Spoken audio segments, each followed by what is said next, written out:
mailed later in the week, later today or early tomorrow morning, one or more, depending on how long we go. As far as anything else, we thank you, our sponsors today, Superior, Levy, and St. Mary's. We appreciate the sponsorship for this webinar series. And with that, we will introduce Dave Cook. Dave, you can go ahead and start sharing your screen. You can just take over from Steve and give yourself a, oh, sorry, I guess we have a thing here. I don't have control of anything, guys, so I'm trying to go through here. Dave Cook is our Assistant Director for Certification and Training at the MCA. He teaches certification classes, lab demonstration for ACI and MCA certification programs, helps MCA members with technical support and best practices. Dave has an extensive background with civil, geotech, and construction materials testing, and he has experience with lab accreditations through AASHTO, FAA, and USACE. He's registered with the Michigan Code Official and Building Inspectors. He's level 2 certified and also maintains several ACI certifications. He's a voting member on several ASTM committees and ACI Greater and on the ACI Greater Michigan chapter. So we've had Dave on board with us for just over a year now, right, Dave? Yeah, about 14 months. Yeah, about 14 months. So he's been a great part of our staff, and we're excited to hear his presentation today. Again, this will be recorded, and Steve will talk about that at the end. But with that, Dave, take it away. All right, let me bring up our presentation here.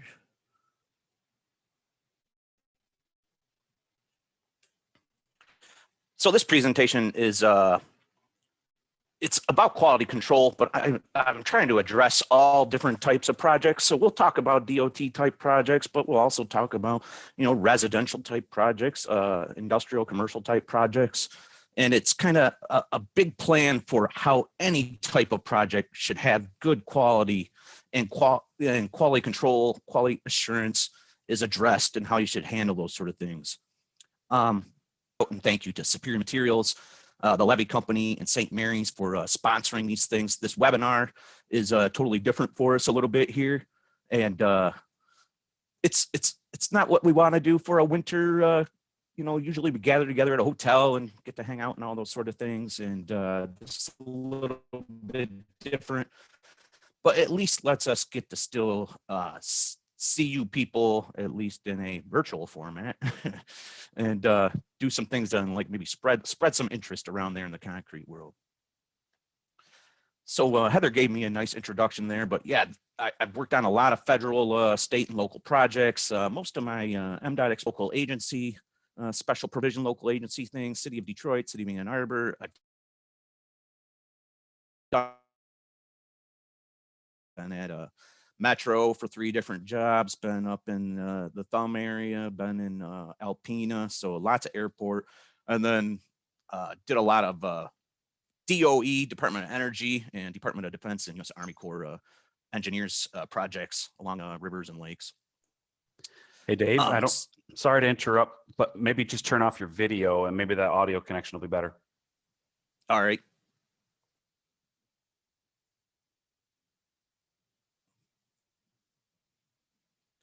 I think, I wonder if we're struggling with the 126 participants. I wonder if that's the real problem. Everybody jumping in at this time. So in this, we'll talk about, is it better? Yeah, it is better. Okay. So in this, we'll get into before the concrete's placed. So how to make sure you got everything you need in your quality control plan. And then we'll talk about the pre-placement meeting, which I think is a very underutilized thing. It used to be, if you got a big project, you'll have those pre-placement meetings, but seems like smaller projects, not quite so common. Then we'll get into during the concrete placement, site preparations, what we're going to do at startup, what to fix those issues on the fly. And then after the concrete placement, what are we going to cure? How are we going to cure? Any special testing that needs to happen? How are we going to handle open to use? How are we going to handle our strength testing, and what are we going to do with our failing results. So before the concrete is placed, the quality control plan. So a good QC plan can help prevent problems and help address problems before they happen. So who's developing this plan? It might be the contractor, might have their own quality manager that's developing the QC plan. They might hire a QC consultant that's going to develop the plan and then send it to the quality manager and they'll approve it. Or maybe the owner's rep wants to be involved and they want to develop the plan and just have the contractor follow it. So that kind of leads into this organization chart here. So we got the quality manager is at the top, and then you got the quality control program administrator. Usually that's your QC consultant guy that's leading all the technicians out there. And then you got your quality control testing for the contractor. And then you also have your quality control testing for the suppliers, mainly, your ready mix producers, probably what we're talking about there.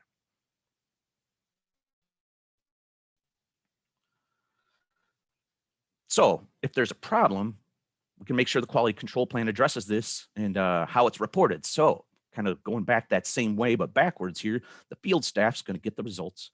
They're going to let the quality plan administrator know about it. The quality plan administrator is going to let the quality manager know about it. And then he's going to contact the contractors, the superintendents, the project manager, and he also needs to get a hold of any owner representatives, the engineer of record, whoever stamped all this stuff, and any QA representatives, and let them know that there's issues going on. And if we make sure this QC plan addresses what is and isn't a problem ahead of time, we'll have a section in the plan titled Corrective Action Plan. So in that Corrective Action Plan, you're going to have several different sections. Kind of addressed a few of them here. You could have 30 or 40 sections when I built a few of these plans before, but the big ones will hit here, stockpile management. So is the stockpile an on-site management? Is there a batch plant on-site? Is all that management being done there? Or is it a supplier management? So we got a ready mix producer. Are they handling everything?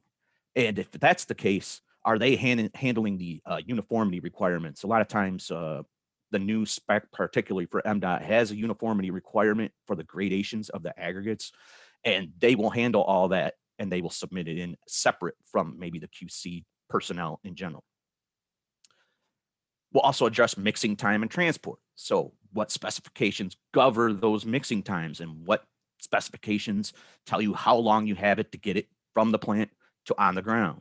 You're going to use a DOT specification. Are you using the International Building Code? Or is just the project engineer written a specification into the project manual? You need to check those things and make sure everybody knows it's in the QC plan that we're following the right specification. Then hot and cold weather concreting. When do these kick in? Are we using ACI specification? Once again, a DOT spec or an engineer spec. Does it kick in, at this temperature? Does it kick in with this amount of wind? Do we have maybe evaporation rates that we're worried about? Things to include in your QC plan. And then, of course, you have your action and suspension limits, air content, slump, temperature, mixing time. We're going to have tables, or we're going to be referencing our documents or specifications to the exact page or wherever that came from to maybe cut and paste that into your QC plan. And I just reference temperature. You could also have a table for your temperatures. Here's an example of those action and suspension limits. So we got our air content here. So the action limits, if we're below 5.5, we're greater than 8.5, we're going to get into those action limits.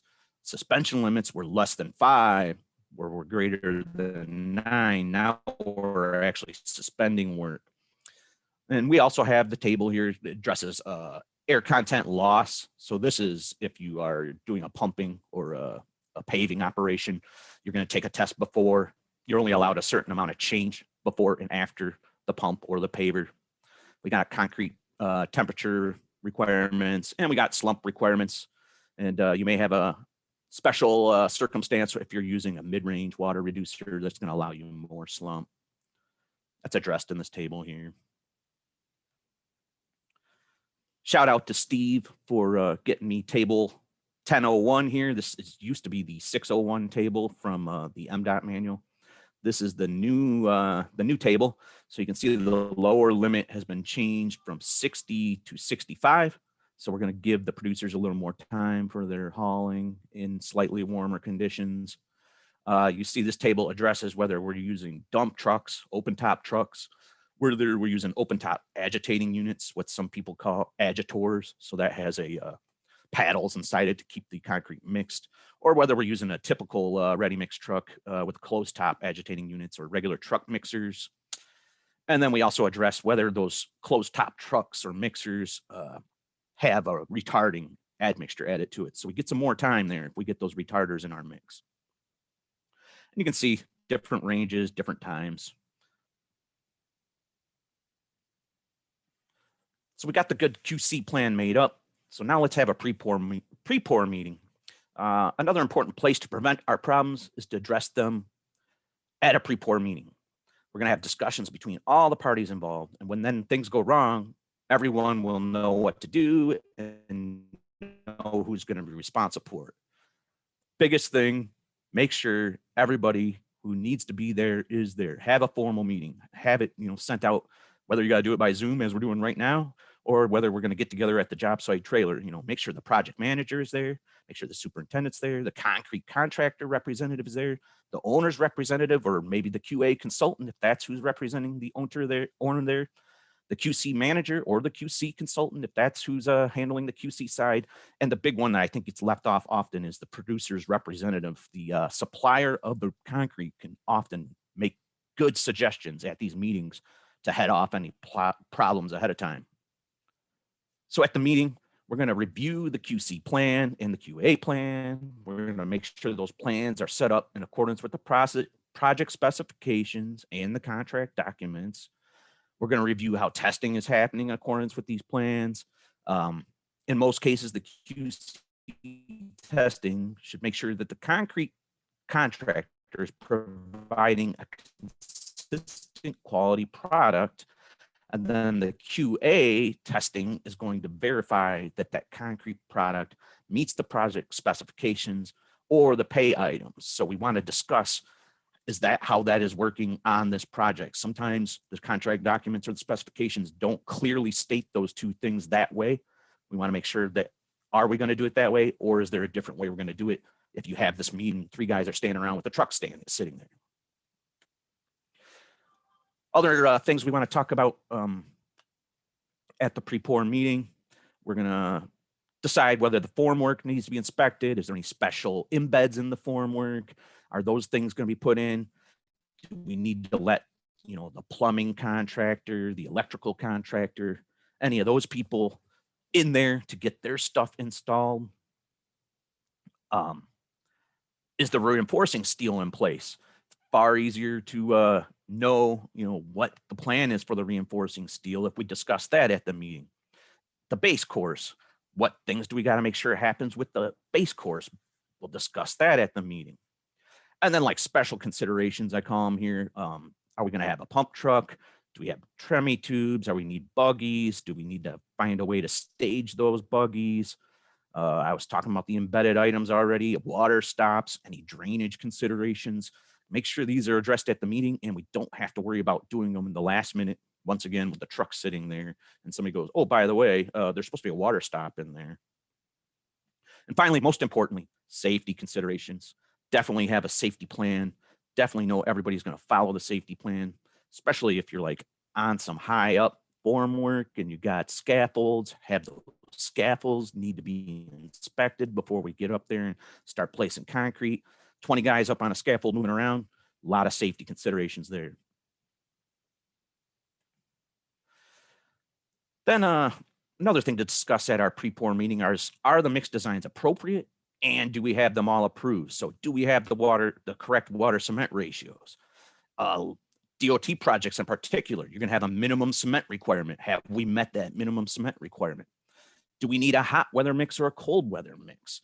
I think this is one that, if you're doing a short job for a week, okay, we only need 1 or 2 mixes. Probably we can get by for a relatively short job. But if you're going to be pouring concrete on a site for a year, do you need a hot weather mix that we've have some extra supplemental cementitious materials included in? Or do we have a retarder, a mix approved that has the retarder in it? Do we have different types of retarders or multiple retarders? Have those been approved, to allow us that longer mixing time? Conversely, the cold weather mixes, do we want to reduce some of those supplemental cementitious materials and maybe add an accelerator to it? Make sure those are approved. That way, the day of the mix also, or the day of the pour, it's 30 degrees outside. We've been running the same mix all summer long, but it's the first cold day. Hey, we want to use an accelerator in the mix. Well, you don't have an accelerator approved in a mix. If you have the meeting and you get that hashed out, we can use that mix on that day. And then on other things to consider, pumpability, probably that's where you want your producer involved. They're gonna, tell you, is this a good pump mix? And the gradation uniformity requirements. If we have that, once again, the supplier is probably gonna tell you, yep, we're right in the middle of the box. We got good aggregates here. We're gonna have a nice dense mix. So good to go. And then another thing, who's going to handle the ordering and the scheduling of the equipment? Who's going to handle the scheduling the materials and the testing? So maybe the concrete contractor, he's going to call for the concrete, he's going to call for the pump truck, but the superintendent is in charge of quality control or quality assurance. So he's going to call the testing contractor and make sure they're on time. Or maybe just the foreman of the crew is going to schedule things and he's going to call everybody. But another thing to discuss at the meeting, who's calling who's making sure everything gets there. And we're not looking for the testing guy not showing up because the superintendent thought the foreman called the testing guys and the foreman thought the superintendent called the testing guys. Probably some specialized things here. Is there a jointing plan? If we got, maybe you do a big roundabout, very specialized jointing needs to happen. Do we need everybody to kind of put their opinion on that jointing plan? If we're in a big warehouse, are there floor flatness requirements? How are we going to achieve those floor flatness requirements? If you think you can do a flat floor and you've never actually tried to do a flat floor before, you probably can't do a flat floor. It's a lot harder than people think. This picture is a perfect example. These guys are using a laser screed. They've got multiple people around. They've got their alignment devices everywhere. So they're building something that's going to be nice and flat. Definitely want the contractor and the supplier there to know how to get good floor flatness numbers. And then finally, rideability requirements. Do we have any considerations for the paver? How are you going to get the paver in and out of there? Do you need that paver to never stop? So how are we going to continue the paver constantly moving? Do you have good elevation points for your pavers? Or are you going to use some sort of GPS system? I haven't seen that too often, but I hear they're out there that you can have pavers that run on GPS and give you super great numbers on rideability. And then another thing is curing. Often it seems like curing's an afterthought. You get out, we place the concrete all morning long, and then finally somebody's like, oh yeah, how are we curing this? And somebody's like, I think I got some plastic in my truck. You need to have that discussion at the pre-pour meeting too. Are we using a curing compound? Are we going to spray that compound, the right way? Is that compound approved and in the specification? Are we going to use wet coverings? Are we going to use fogging? Are we going to use nothing? I mean, that is an option. And is it a good option? Probably not, but it is an option. We talked about the hot and cold a little bit already, but yeah, do we need to change or approve a mixed design with different supplementitious materials? The one to think about is time of day. So hot weather's coming up. We're seeing the next week, it's going to be 95 every day. Maybe instead of pouring at 8 o'clock in the morning, maybe we move those concrete pours to 6 o'clock in the morning. Get out there and get the concrete placed before it ever gets hot. Or maybe we got to straight up go to a nighttime placement. We got to get in the cooler time of day, and the only time to do that is at night. Need to have those discussions at the meeting. Protection from elements, probably more of a wintertime thing, but could be any type of weather. You might need some wind blocks if we're worried about evaporation rates. But do you got blankets on site? Do you got coverings on site? Are we going to need heaters? Are we going to need some sort of a temperature controls for hot or cold? Another thing, discuss those things at the meeting. And if you need any more info on that, I've noted here, check out ACI 305. That's the hot weather concreting specification, and the ACI 306. That's the cold weather specification, gives you a lot more clues, different things to add, different ways to go about all those different things for those hot and weather and cold weather situations. Then testing. So who's going to provide the testing and who is paying for the testing makes a big difference sometimes. Also, how will the contractor provide or assist in procuring the samples for the testing? Almost every specification or every contract I've ever seen says the contractor has to supply the testing samples. So if you're in a big hole down in the ground, contractor needs to know the tester might need to be down in the hole with them, and they might need to set up in a very particular way, and they might need samples to get to them somehow, and the contractor needs to assist in that. Other things to discuss about with the testing, your frequency. How often are we doing slump, air, temperature, density? How often are we making our specimens? Is it maybe a QC plan is going to say we're going to run those tests hourly and we're going to run our specimens every 100 yards. Maybe a QA plan, you're going to have random numbers, and that's when they're going to do theirs. Another thing to discuss in the testing, who's responsible for the rejection? Is the testing contractor just going to inform the foreman or the superintendent what's going on, and then they decide to reject the materials? Or is it strictly stated in the contract documents that the testing people are going to reject the materials? Or do we need to talk to QA? They talk to the ownership first before we reject any materials. Very important to get that straightened out first, because it's a crappy argument to have while you're standing there with a truck with 8% air in it and everybody doesn't know what to do. So if you can discuss that at the meeting ahead of time, makes that whole problem situation move smoother. Then also, when are the reports forwarded? Are we sending the reports to the supplier? Are we sending the reports to the owner? If you read C94, it says the purchaser gets the reports and then the purchaser forwards those on to the supplier and the other parties involved. We can have that discussion at the meeting. If the purchaser wants to say, sure, send the reports to everybody, then the quality guys know to send the reports to everybody. If the purchaser's like, I'm the only one that wants the reports, I'm going to forward them to the people that I want them to be forwarded to, that's fine too. Let's have the discussion first. Then finally, in the testing, where are we storing specimens? Are we keeping them on site? Are we moving them to a very particular cure box? Do we have to transport those things to a very particular section of the site? If you're on a miles long paving project or a big ass airport, maybe you need to have a centralized location for storing specimens. Good things to discuss beforehand. So now we get into during the concrete placement. So you're going to have your site preparation. You want to make sure the aggregate base is set. You want to make sure your formwork's set. You want to make sure your reinforcing steel is placed. And we've inspected and tested all those things. You don't want to schedule the tester 15 minutes before the job and then find out, well, we haven't checked any of our aggregate base yet. You got a nuclear gauge with you, right? Why don't you just throw it down here real quick? And meanwhile, the truck's pulling up on the site. And then the guy starts testing. And he's like, oh, yeah, you got 95. You're good. And then they go, no, we needed 98. And now we're going to tear everything down and recompact that while the truck's sitting there.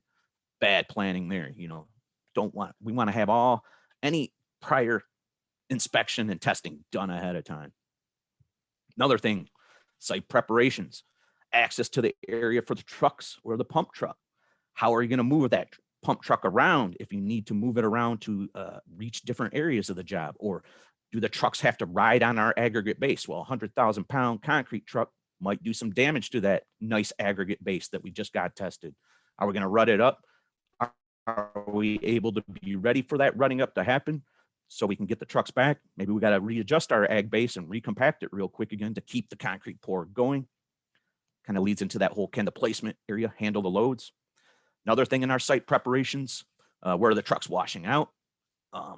If it's a very particular site, maybe they're not just going to let you wash out on the ground to the side somewhere. Maybe you have to have a washout tank or a facility. And then where's testing going to take place? Kind of touched on that already. Do we need to have a special place for checking after the pump or before the pump? Are we just out of the way?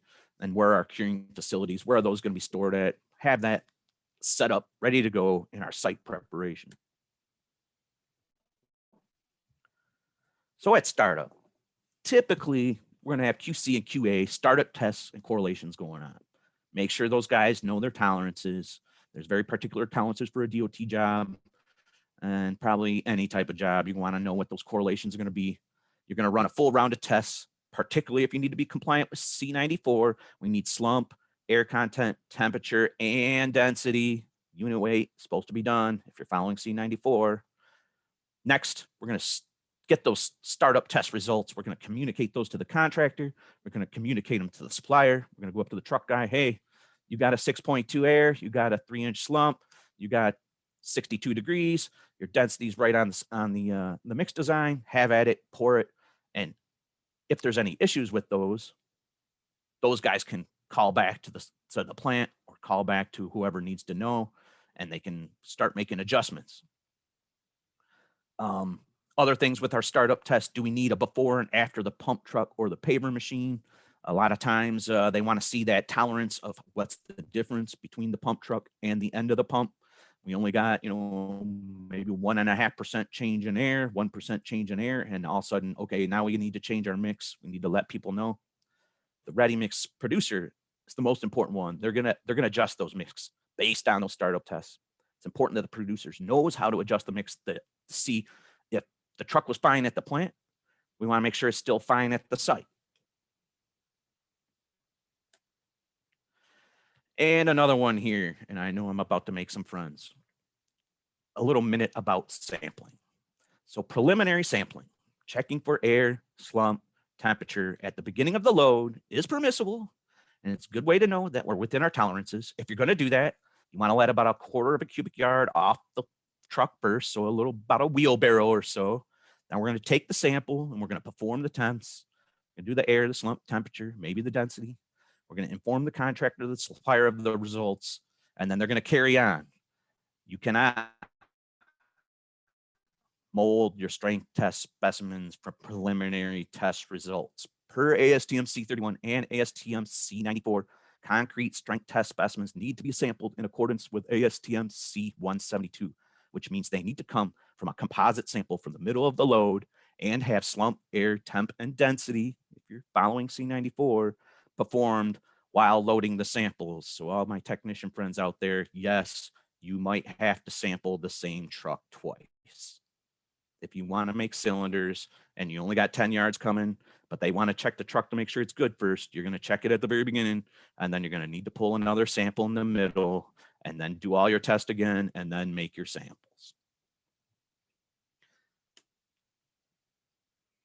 So during our placement, communication. During the concrete placement, QC technician needs to communicate test results to the contractors, the concrete foreman, the ready mix producer, the ready mix producer's quality control personnel, maybe if they're on site or if they're at the plant waiting for results, site superintendent, they need to talk to the QA person or whatever owner's representatives are there.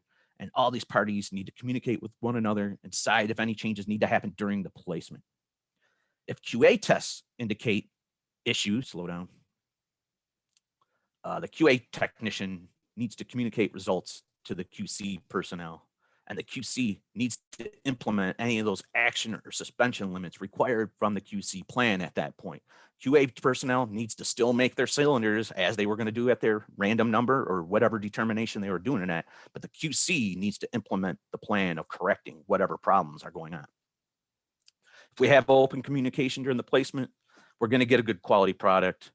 The big one here, don't wait till the pour is over to tell anyone that you had an issue, or even the worst case scenario, you got failing results, you put it on the report, you send the report out days later, and then all of a sudden the superintendent and the concrete guys are like, what's going on? We had bad results. That nobody said nothing during the pour that whole time. Make sure communication happens during the placement.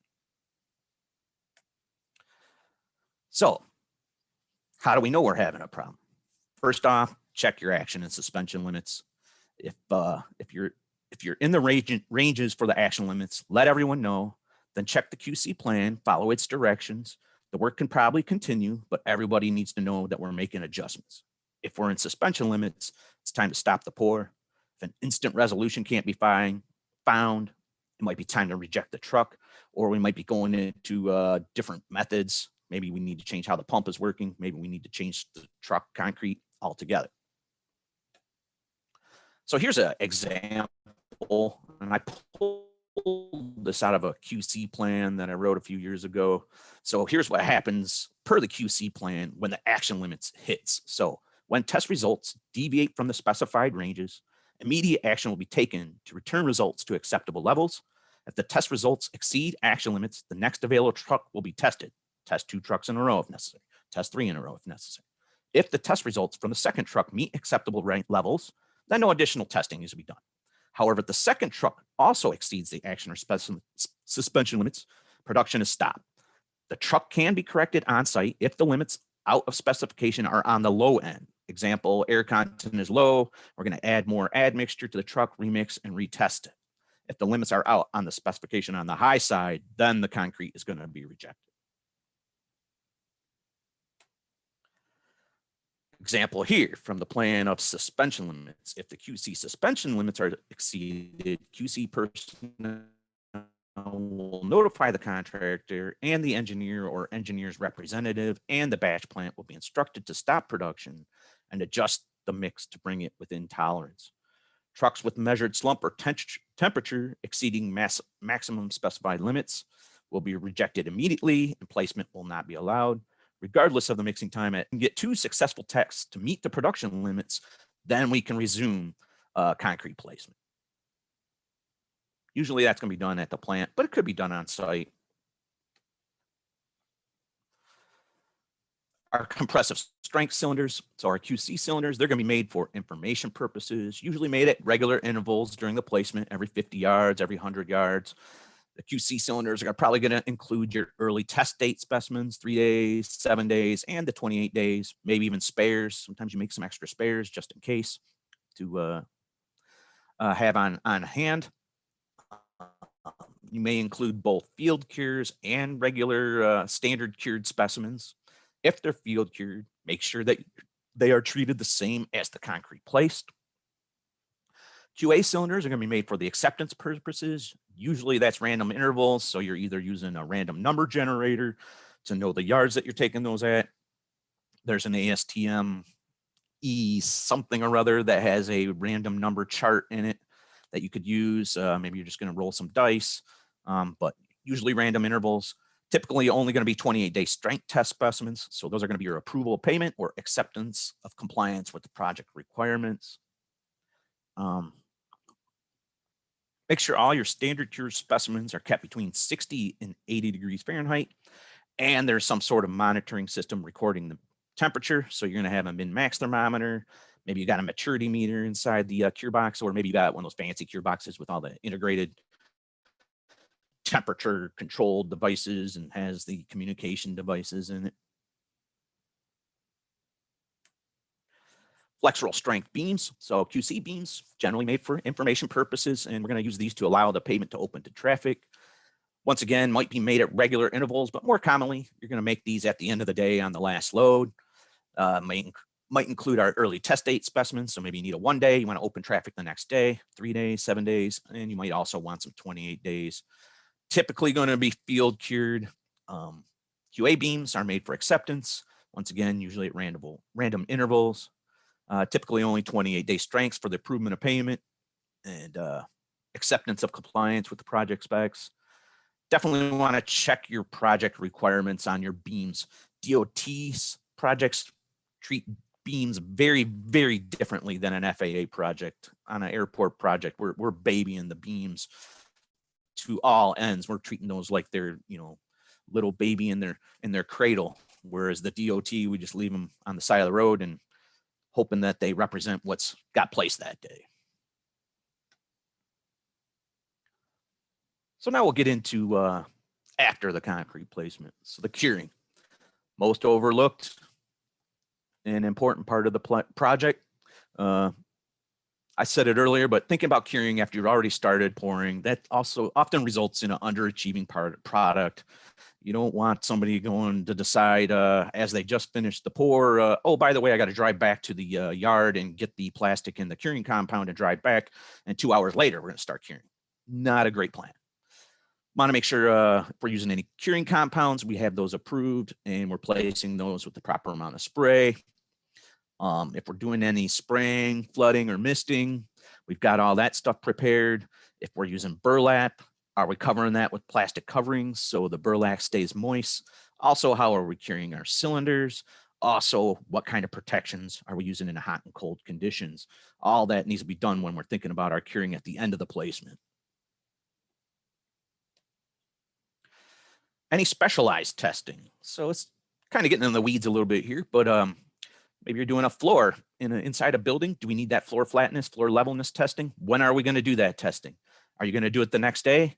Probably the way the technician wants to do it, but a lot of times the contractor or even the general contractor, they want that floor tested for flatness and levelness before the saw cut gets on there.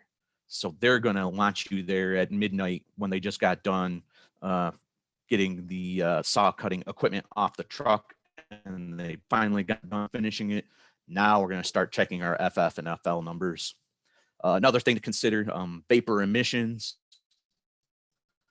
Are you worried about getting your flooring on there? And are you worried about the adhesives for that flooring? Or maybe you got something else going on specialized with your floor that you're worried about vapor emissions?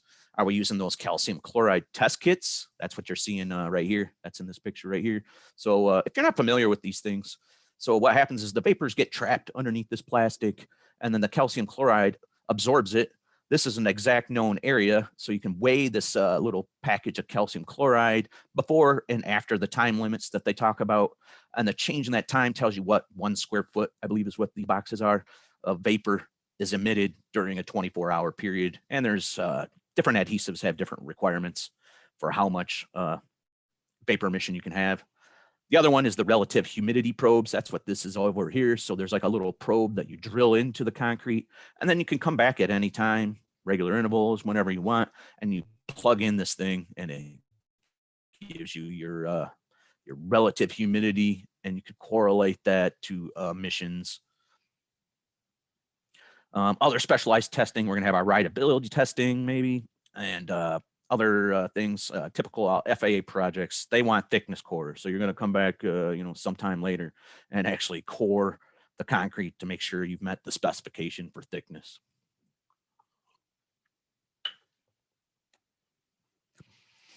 Open to use. So we want to remove our forms or we want to start backfilling our operations. Typically, we're going to have those extra compressive strength cylinders. We're going to break a couple of those or one of those.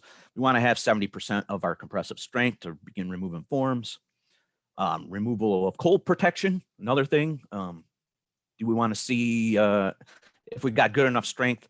We're not worried about differential heat change or danger of those temperature change cracks. So if we got enough strength, we don't worry about that so much anymore. Probably something you need to talk about your producer with, at what temperature and what amount of time are you going to get those strengths to decide whether you're safe from the cold. Maybe we just want to allow light traffic. We want to let people walk on it, or maybe we want to let workers, take their equipment across one side to the other. There, we'd probably want our compressive strengths to be 75%.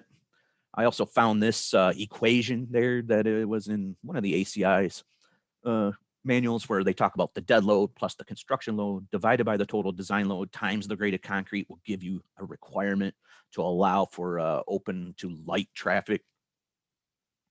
Are we going to open the traffic or allow paving operations to cross the slab? So now we're getting into some serious use. You're probably going to use flexural strength beams. Some conditions allow 300 PSI. Forget where I got that from. Might have been FAA projects. Don't remember, but I remember a 300 PSI flexural strength requirement. DOT, if they're going to open a traffic, typically they're going to look for 550 PSI on those beams. Make sure to check the specifications. Make sure you know what you're looking for here. A lot of times there's arguments about these things and as you're breaking the beam. So that's wonderful to know. We're going to argue about it as we're doing it. And then the one I like to punch a little bit here, I wish we would use more and more of these maturity meters. Have only been around for like 30 years now. Let's use them more instead of creating 10,000 beams. Just my own personal complaint. But make sure you have correlating data if you're going to use these maturity meters. You want to upload that data. You want to know what it means. You can upload that data. There's RFDI maturity meters, there's Wi-Fi maturity meters, and the newest ones and the latest ones, they use the cellular networks. You can get data constantly from your maturity meter sent directly to your phone. So I'd like to see more of that out there. So strength testing results. I'm grabbing this out of ASTM C94. So this is the official way you want to run and handle your strength testing results. A strength test is at least 2 standard test specimens. They're cast from a composite sample. A test is defined as the average strength obtained at the age specified. Typically, that's 28 days. So you're going to average your 2 specimens to get a single test. If the specimen shows evidence of improper sampling, molding, handling, curing, it shall be discarded and the strength of the remaining cylinder considered the test. That is allowable. You may only have 1 specimen if you had a problem with the other one. Make sure to note that in the report if that does happen. You may have additional tests maybe made at other ages to obtain information for determining form removal, putting the structure into service. And specimens for those type of tests need to be field cured as compared to standard cured. Your 28-day acceptance test is going to be standard cured. So the running average of 3, here's one.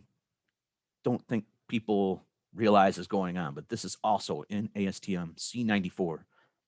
The average of any 3 consecutive strength tests shall be equal to or greater than the specified strength F prime C, and when the specified strength is 5,000 PSI or less, no individual strength test shall be more than 500 PSI below the specified strength of F prime C, or when the specified strength is greater than 5,000 PSI, no individual strength test shall be less than 0.90 of F prime C.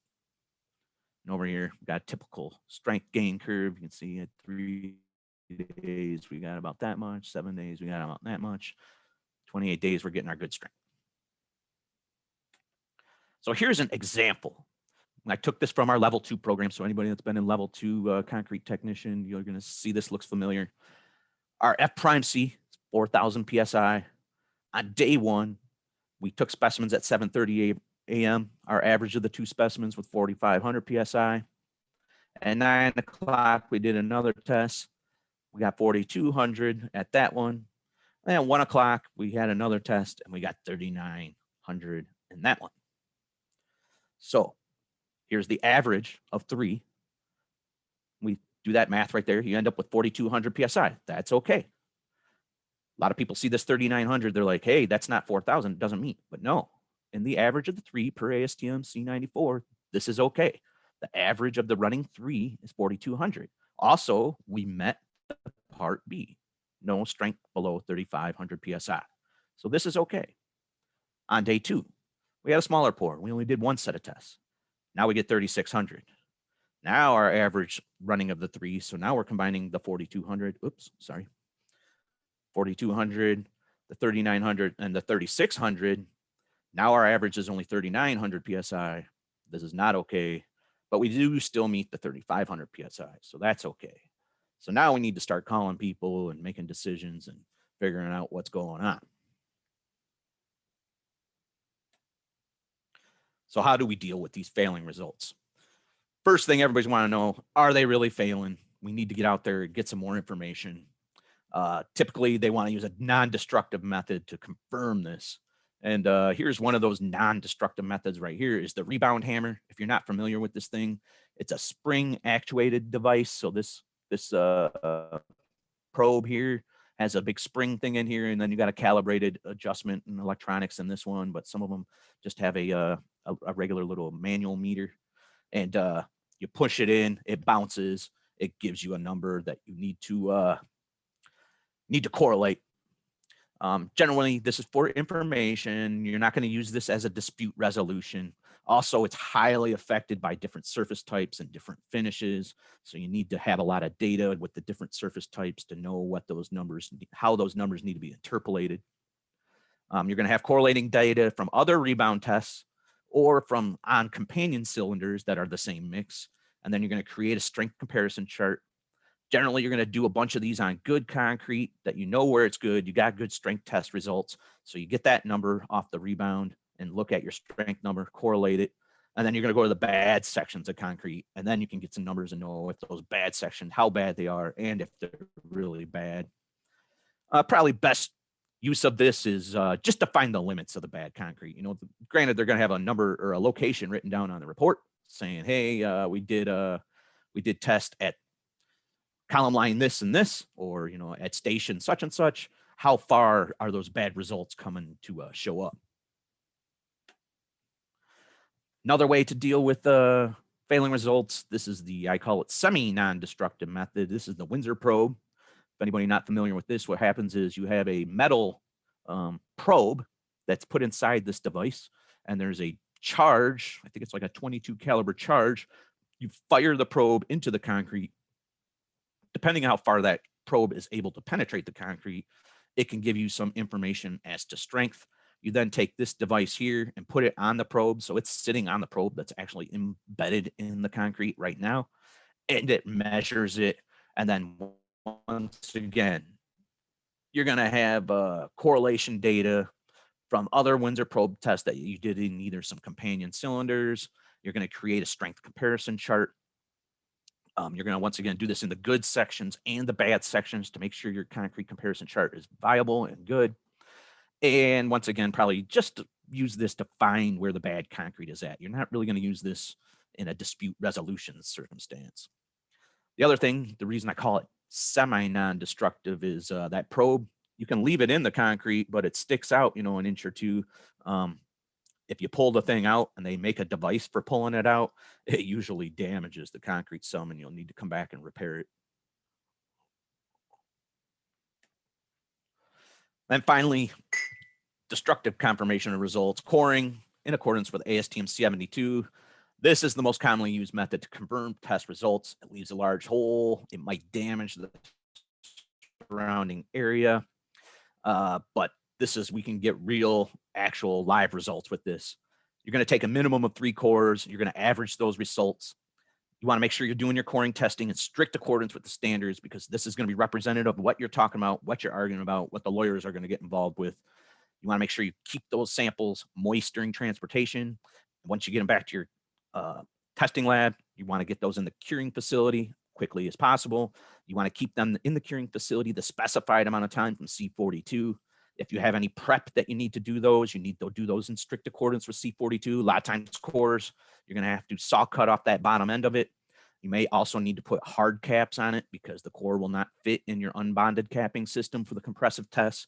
So you may need to put hard caps on there, how you're going to approach that, how you're going to meet all the time deadlines of C42. The big one is everybody always thinks that those core strengths need to meet F prime C per C42 due to the violent nature of obtaining the core. The strength tests of the cores are considered adequate if they meet 85% of F prime C, and no individual core of our average of 3 is less than 75% of F prime C. So keep that in mind when you're looking at your coring results.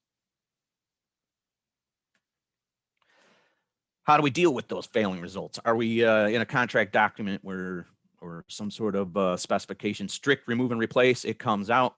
That's it. There's no discussion. That's what happens. You got bad strength. It comes out. Maybe that's the case. Can we repair it? Is the contractor willing to warranty the future performance after they do some repairs? You know, maybe this is a discussion that can be had. Maybe not. You know, another thing, you need to look at your documents and see whether we can repair it. Another choice might be payment reduction. Maybe that's written into your specifications. Oh, you only got 90% of F prime C. We're only paying you 90% of your square foot number. You know, maybe that's in your documents.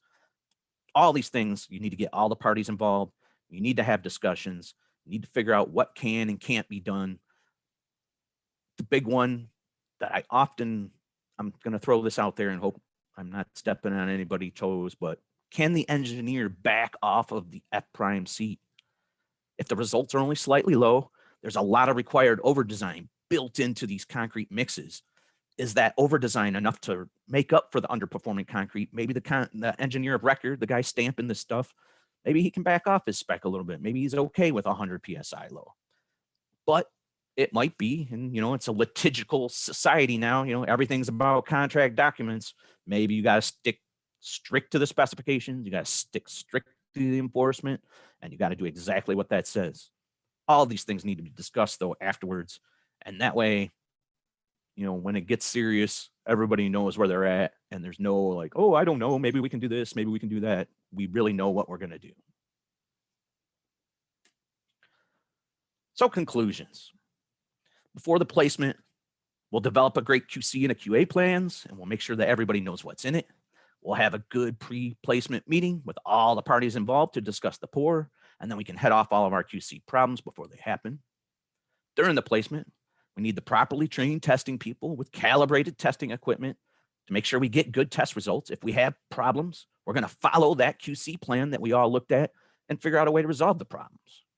Then after the placement, we're going to use good curing techniques. We're going to do all the follow-up testing in accordance with the specifications, and we're going to make sure to get the reports out promptly, get those out to the people that need to see them, and we'll end up with a good finished product. And if any problems do arise, we just got to make sure to communicate with all our parties, and we can resolve the problems in a prompt manner. Questions? I've been seeing a million things flying up there, but I'm only running one screen today, so I haven't been seeing all the questions. If any of the panelists can jump in here and let me know if there's anything going on. We've had some great questions, actually. And we've answered most of them, I think, as far as typing up answers to the folks. I guess we have time to review some of them so everybody gets access to some of the questions and answers here.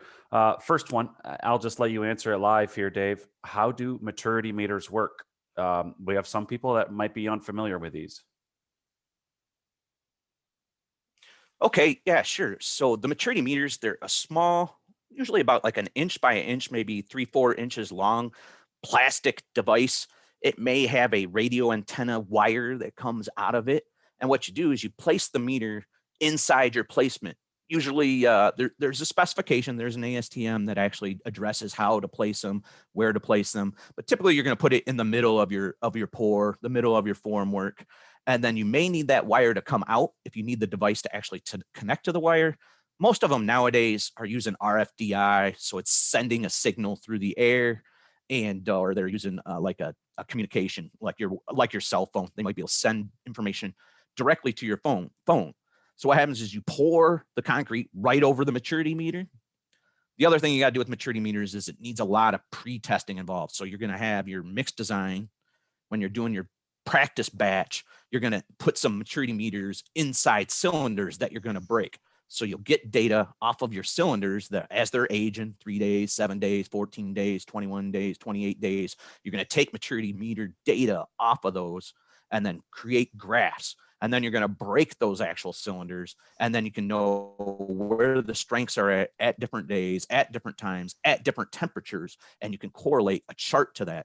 Then when you actually do the pour, you can take the data that comes off the maturity meter in place and correlate that to the data you got from your meters that you did ahead of time. Dave, and it gives you, it's based on strength and temperature. So like so you'll have the graphs are based, you got temperature on one side and then strength over time on the other side to create these graphs. So hope that helps out. Dave, if I may, I'd like to piggyback a little more onto that. Great explanation thus far, though. The ASTM for concrete maturity is C1074. And one of the most important steps when trying to use maturity is that you develop that strength versus maturity curve with the most representative concrete that matches as closely as you can the physical properties of the concrete that's going to be used in construction. Your strength curve that you're developing your maturity relationship with up front needs to match what's going on out on site. If there's a significant change during construction, develop another curve. But the initial development work needs to very closely match what goes on site. Otherwise, your maturity and actual strength is not going to match as closely as they could. Yes, I'll piggyback on that too. Good MDOT info there. MDOT does not use ASTM 1074. They have their own procedure. And so it's very similar. It's very similar actually, but there are some slight differences from the ASTM. So on an MDOT job, if you do want to use them for form removal, shoring removal, open to traffic, et cetera, all the different uses for it of knowing the in-place strength, you'd have to use the MDOT procedure, which varies just ever so slightly from the ASTM. So, but good question. Another one related to that is, what are your thoughts on match curing your cylinders?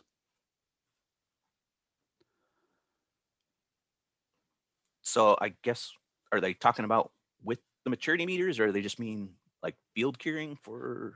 That's I'm not clear. that's those cure boxes, Dave, that fluctuate in temperature to match what's happening on site. We Okay. saw those last year. Yeah. Well, I guess you'd have to go to your project documents, right? You'd have to go to your specification and see, number one, are they going to allow that, or are they requiring it?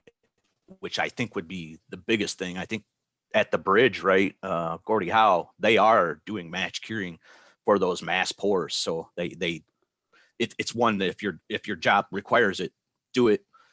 If you're just going to do it informationally, that's great too, but I think it's probably some cost involved in that. So yeah, that curing, probably a great idea though. I would recommend it. That curing box has to model exactly what's going on in the structure in whatever element that's sensing the temperature on. So it has a chiller if it gets too hot, to match what the concrete is, as well as it has a heater in there. So those setups can get expensive. But if required, if you want to know exactly what's going on in the structure, then obviously there's a cost to that. That's built into the project. I do want to put a plug in for March 9. We do have the last webinar currently scheduled in our series. We'll have match curing versus maturity meters data discussed as a part of that project that's going to be covered that day. So some very interesting results from a specific project that we are going to talk about that day. So March 9, if this topic interests you some more, there'll be other things rolled into that, but this is one topic, match curing versus maturity, discussed on March 9. Sign up for that one as well. There are some other ones. We're starting to run out of time in regards to the MDOT specifications and incidental quantities, of 20 cubic yards. That's not changing in the new spec book. Unfortunately, that threshold is still there, requiring anything placements greater than that are still requiring full testing. Less than that, you can have reduced testing. Washing out, you had talked about planning for washout of your trucks, Dave. And that definitely needs to be discussed at a pre-pour meeting. Are we digging a hole in the ground and trucks are washing out in the hole? Or is this an urban area where we have to bring in these totes or washout bins or bags for the washout that has to occur on site prior to the truck hitting the road? Because the chutes and that hopper up top have to get rinsed down. Otherwise, that concrete falls out as they drive on the public roads, and we can't have that. So that does need to be considered, where that's going to occur, how it's going to occur. Put that in your project requirements, especially in urban areas, because there is a cost to that, so that understand that something needs to be purchased to be taken care of that. Let me see what else. There was one more real world example here. Contractor placed 3/4 of a yard for a light standard foundation, a light pole. No QCQA testing performed, which was then revealed during an MDOT audit. MDOT is requiring some basis for accepting the concrete that was placed, as this is a component of the payment for the item, the light pole or light pole base. Is there some in-place test method possible for this small foundation? There was only one of these items on this project. That's a nightmare right there, is what that is. Yeah, 3/4 of a yard. I mean, sure, we can core it, and that's, I'm sure, what you would love to do. It's in the ground. Yeah, it's gonna be easy to do, and you're gonna get 3/4 out of this 3/4 of a yard light pole. Yeah, so that's gonna be wonderful. I think mostly They used to say, wasn't there a minimum cubic yardage where you had to have QC, QA testing in the spec, in the MDOT spec? I believe the engineer can waive it given certain considerations. They can do visual inspection. There is language in the spec on a good QC history and QA history of a particular mix design from that particular producer. If this is all discussed ahead of time and approved ahead of time, knowing that this may occur, then it can be waived and only visually inspected. Yes. Right. So maybe going back to the producer and seeing if they could submit a bunch of data on that mix, showing that they've had great historical results on it, might be a way for the engineer to have acceptance of it. Otherwise, I don't think MDOT allows any of those Windsor probes or any of those rebound hammers or any of those things. You're going to probably be into coring it. Yes, or if might even be easier just to knock it down and redo it. And rebuild the whole thing. Yeah. By the time you have all these arguments. Yeah, exactly. Depending on, you're going to have to excavate and get down in the hole to even get a core rig to be able to extract a core and not hit, conduit, power, et cetera, et cetera. So, right. Well, and guys, and then you're going to have to submit cores for hardened air. And we all know what side of the equation hardened air tends to come up on, the low end. Right. Yeah. Mm-hmm. The low end. So you're going to have to get somebody to say, what number are we going to look for there? That's true. If air content is part of that, unless is below the frost line and you can get by with no entrained air, but throw that $1,000 test on top of it too, and I think the contractor's going to be ready to rebuild the thing. So that is why you called it a nightmare. So, anyways, okay, and then the last one really is on. There's two, but the curing issue you mentioned, Dave, planning for curing, and don't wait for the curing rig to show up halfway through the pour, leaving all that concrete exposed. As an inspector, as an engineer, in a pre-pour meeting, whatever, discuss these things, discuss them before the pour, before the concrete's ordered and on the road, so that that equipment is ready to go, that you're fully prepared to pour, place, consolidate, finish, and cure the concrete with all the equipment and manpower needed that day, because concrete is a fresh material that will eventually expire, and we don't want those trucks sitting there. So as an inspector, enforce that and make sure that the contractor is aware that all the equipment needs to be there and tested. So that is, and tell them they can't pour otherwise if they don't have the curing rig there. It's going to be a tough question, but hopefully maybe there's only one load on the way that they can turn around and send back to the plant or send to somebody else's job. So, and if you teach them that lesson one time, maybe they don't do it again. Exactly. Don't let them get away with stuff. That these are our members we're talking about at MCA, our producer members and our contractor members, but they need to do the right thing for sure. And then last question really was just on density, just a clarification. We're talking about fresh concrete density, not hardened density. It's very rare to do hardened density unless you're in a very specialized situation, like we saw, for example, a couple of years ago, MSU's nuclear facility, particle collider, whatever it was, that required a high density mix with special aggregates. They actually did some cores and did some hardened density tests, but usually we're just talking fresh concrete density where we're weighing the air meter bucket of a known volume prior to continuing with the air meter test. So that's pretty much it as far as I see with questions. You need that hardened density, if you need that hardened density, you can do it on cylinders. I've actually done that on projects before. So you can just, before you break your cylinder, figure out the density. Lightweight jobs do that in my experience. Okay. Yep. Not as common on most infrastructure work that is the majority. Well, thanks everybody for coming out. We got a great showing here. I hope